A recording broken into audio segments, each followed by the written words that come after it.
الحمد للہ رب العالمین والعاقبۃ للمتقین والصلاة والسلام علی سید المرسلین وعلی آلہ واصحابہ اجمعین، اما بعد۔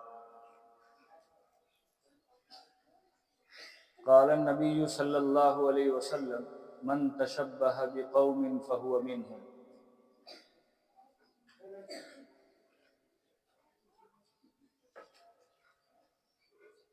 محترم سامعین کرام، میں تو سوچا تھا کہ شعبان المعظم کا مبارک مہینہ چل رہا ہے، اس سے متعلق کچھ باتیں آپ کی خدمت میں عرض کر دوں۔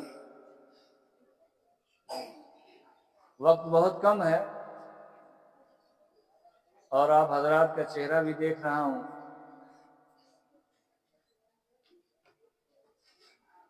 اپنے سامعین کے رخ کو دیکھ کر دل پر کچھ ایسا اثر پڑتا ہے،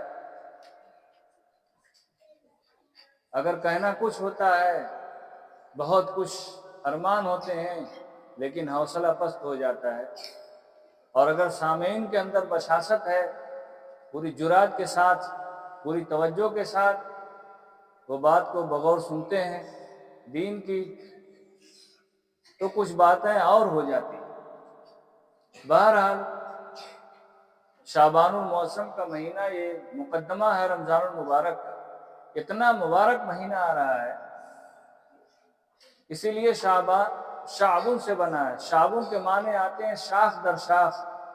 ما ثبت بالسنہ میں شیخ عبدالحق محدث دہلوی رحمۃ اللہ علیہ نے امام مالک رحمۃ اللہ علیہ سے حوالہ نقل کرتے ہوئے فرمایا کہ چونکہ شاخ در شاخ جیسے درختوں کی شاخوں میں اضافہ ہوتا ہے، اسی طریقے سے شعبان میں نیکیوں کا اضافہ ہوتا ہے۔ بہت ساری نیکیوں کا اضافہ ہونے کی وجہ سے اس کو شعبان کہا جاتا ہے۔ تو اللہ رب العزت نے ہم لوگوں کے لیے بہت سارے انعامات رکھے ہیں، بہت سارے اعزازات اللہ تعالیٰ کے ہیں۔ آپ اس سے اندازہ لگائیے، چونکہ زندگی بہت کم ہے اور اس زندگی جو بہت مختصر سی ملی ہوئی ہے، اس زندگی کا بھی کوئی بھروسہ نہیں۔ دنیا تو فنا ہو ہی جائے گی، لیکن دنیا میں جو ہم لوگوں کو زندگی ملی ہے، یہ دنیاوی زندگی بھی ہم لوگوں کی بہت کم ہے۔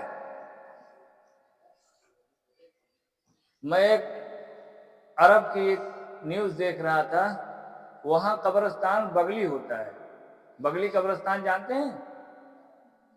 بغلی قبرستان ہم لوگوں کے یہاں جو ہے شق ہے، ایک دم سیدھے سیدھے ایک دم، اور اس کے بعد جو ہے ان لوگوں کے یہاں ایسے بغل سائٹ میں، اس کو لحد کہتے ہیں۔ تو وہاں جو ہے جنازے کو رکھ رہے تھے اور لکھا ہوا تھا حیات الدنیا قلیل وہ حیات القبر طویل، مطلب دنیا کی زندگی تو ختم ہو جائے گی بہت جلدی، بہت کم ہے، لیکن قبر کی زندگی بہت لمبی ہے، معلوم نہیں عالم برزخ کب تک چلے گا۔ اللہ تعالیٰ نے بہت ساری نشانیاں اللہ کے رسول صلی اللہ علیہ وسلم نے بیان فرمائی ہیں۔ قیامت تو آئے گی، اس میں کوئی شبہ نہیں ہے، یہ یقینی ہے، لیکن کب آئے گی اللہ کو معلوم ہے۔ ساری نشانیاں پہلے پوری ہوں گی، لیکن جب آدمی مر جاتا ہے تو اس کی قیامت وہیں سے شروع ہو جاتی ہے۔ تو تھوڑی دیر کے لیے دل سہم گیا اور ڈر اور خوف پیدا ہوا۔ بہت سارے واقعات زندگی میں گزرے ہوں گے، آپ کے بھی ہمارے بھی گزر رہے ہیں۔ احادیث پاک میں اللہ رب العزت کی طرف سے بہت سی وعیدیں ہیں، بہت سی خوشخبریاں ہیں جو قرآن و حدیث میں گزری۔ جو لوگ بھی عالمیت کا کورس، جو لوگ بھی عالم ہیں ان کے نگاہوں سے، اور غیر عالم بھی دیکھ رہے ہیں اپنی آنکھوں سے، تو لیکن انسان کی فطرت ہے، تھوڑی دیر میں پھر چینج ہو جاتا ہے۔ تو آپ صلی اللہ علیہ وسلم نے اس مہینے کی تاکید فرمائی، سب سے زیادہ روزہ رکھتے تھے آپ صلی اللہ علیہ وسلم اس مہینے میں، اور آپ نے فرمایا کہ شعبان کے چاند کا اہتمام کرو۔ جب شعبان کے چاند کا اہتمام ہوگا تو رمضان میں غلطی نہیں ہوگی۔ اور جتنا اہتمام آپ صلی اللہ علیہ وسلم فرماتے تھے روزے رکھنے کا، نفل روزے رکھنے کا، اتنا کسی مہینے میں۔ اور آپ صلی اللہ علیہ وسلم نے صحیح بخاری کی روایت ہے، ارشاد فرمایا تم لوگ اتنا عمل کرو جتنا کر سکو، جتنے کے متحمل ہو، اس لیے کہ اللہ تعالیٰ ثواب دینے سے نہیں تھکتے، تم تھک جاؤ گے۔ اسی مہینے میں شب برات جو ابھی گزری ہے، اکثر علماء، فقہا، محدثین کا اتفاق ہے کہ یہ فضیلت والی رات ہے۔ بہت سے لوگوں نے اس کو شب قدر کا درجہ دے دیا، یہ بھی صحیح نہیں، لیکن فضیلت تو ثابت ہے احادیث مبارکہ سے، اس لیے کہ حضرت عائشہ صدیقہ رضی اللہ تعالیٰ عنہ کی روایت ہے کہ آپ صلی اللہ علیہ وسلم ایک دن ہمارے پاس نہ تھے، تو میں نے دیکھا کہ آپ بقیع میں تشریف فرمائے، میں وہاں گئی تو آپ صلی اللہ علیہ وسلم نے فرمایا عائشہ کیا تم یہ سمجھتی ہو کہ اللہ کے رسول تم پر ظلم کریں گے؟ تو حضرت عائشہ نے فرمایا نہیں اللہ کے رسول، ہم یہ سمجھ رہے تھے شاید آپ دوسری ازواج مطہرات کے پاس ہیں۔ تو آپ صلی اللہ علیہ وسلم نے ارشاد فرمایا عائشہ شعبان کی 15ویں رات کو اللہ تعالیٰ آسمان دنیا پر تشریف لاتے ہیں اور گناہ گاروں کی، بنو کلب کی بکریوں کے بالوں کی تعداد کے بقدر معاف فرما دیتے ہیں، اور بنو تاریخ میں لکھا ہوا ہے کہ بنو کلب کی بکریوں کی تعداد 20,000 اس وقت۔ اب 20,000 بکریوں کے بال کی تعداد آپ دیکھ لیجئے کتنے گناہ گاروں کو مغفرت کا پروانہ ملتا ہے، بہت سے لوگ جہنم سے نکالے جاتے ہیں۔ تو شب برات کو اسی وجہ سے عرف میں شب برات کہنے لگے، حالانکہ اس کا کوئی نام نہیں ہے، حدیث پاک میں لیلۃ من نصف شعبان کے نام سے موسوم ہے، نام نہیں ہے وہ بھی بہرحال۔ اور دوسری روایات میں ہے کہ جو دنیا میں جن کو آنا ہوتا ہے ان کا نام لکھ دیا جاتا ہے اور ان کا رزق لکھ دیا جاتا ہے، جن کو جانا ہوتا ہے ملک الموت کو ان کا نام حوالے کر دیا جاتا ہے اور ان کا دروازہ بند کر دیا جاتا ہے۔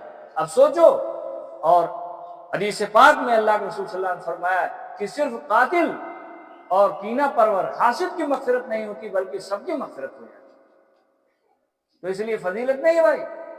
اور بہت ساری روایات ہیں، لیکن جو لوگ اس رات میں خرافات کہتے ہیں، جیسے موم بتی جلاتے ہیں اور پھلجھڑی جلاتے ہیں اور گھروں میں اور بھی طرح طرح کی لائٹیں اور روشنیاں، آگ، یاد رکھیے میں نے آپ حضرات کے سامنے ایک روایت تلاوت فرمائی ابو داؤد شریف کی، من تشبہ بقوم فہو منہم، چراغ قہر الہی کا نشان ہے، اللہ کے غضب کا نشان ہے، یہ دوسری قوموں کے تیوہار ہیں۔ آپ دیوالی پر ہندوؤں کو دیکھیے، پورے گھروں میں موم بتیاں رکھی جاتی ہیں اور بھی طرح طرح کے، اسی لیے فقہاء نے لکھا ہے کہ آگ کو قبرستان میں لے جانا جائز نہیں۔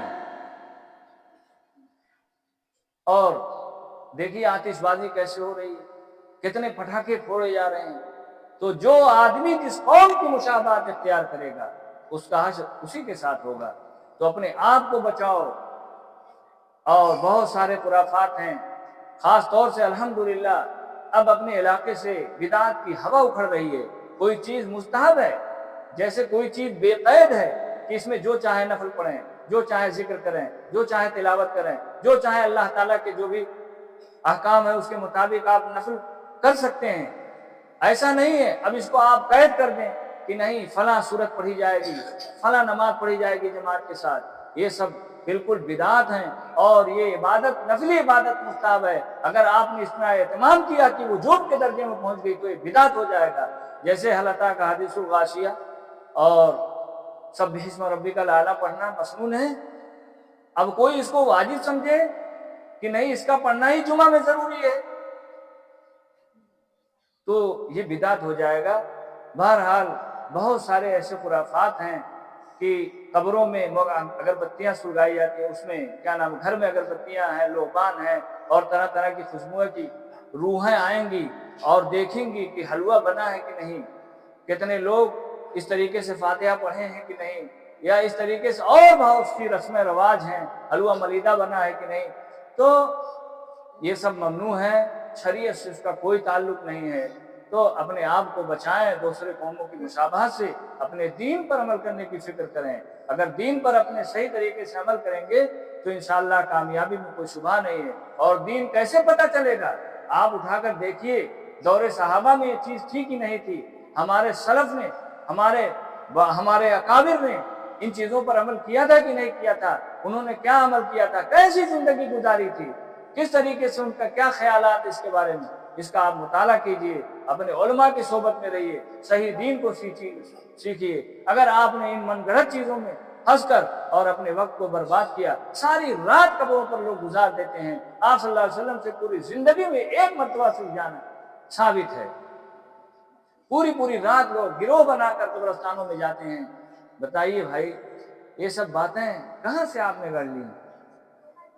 تو انشاءاللہ آپ لوگ اس بات کا تہیہ کیجئے اور عزم مصمم کیجئے کہ انشاءاللہ ان بدعات اور خرافات کو روکیں گے اور صحیح اور سچے دین کے مطابق، رسول اللہ صلی اللہ علیہ وسلم کی شریعت کے مطابق آپ کی سنت کو جاری اور ساری کریں گے۔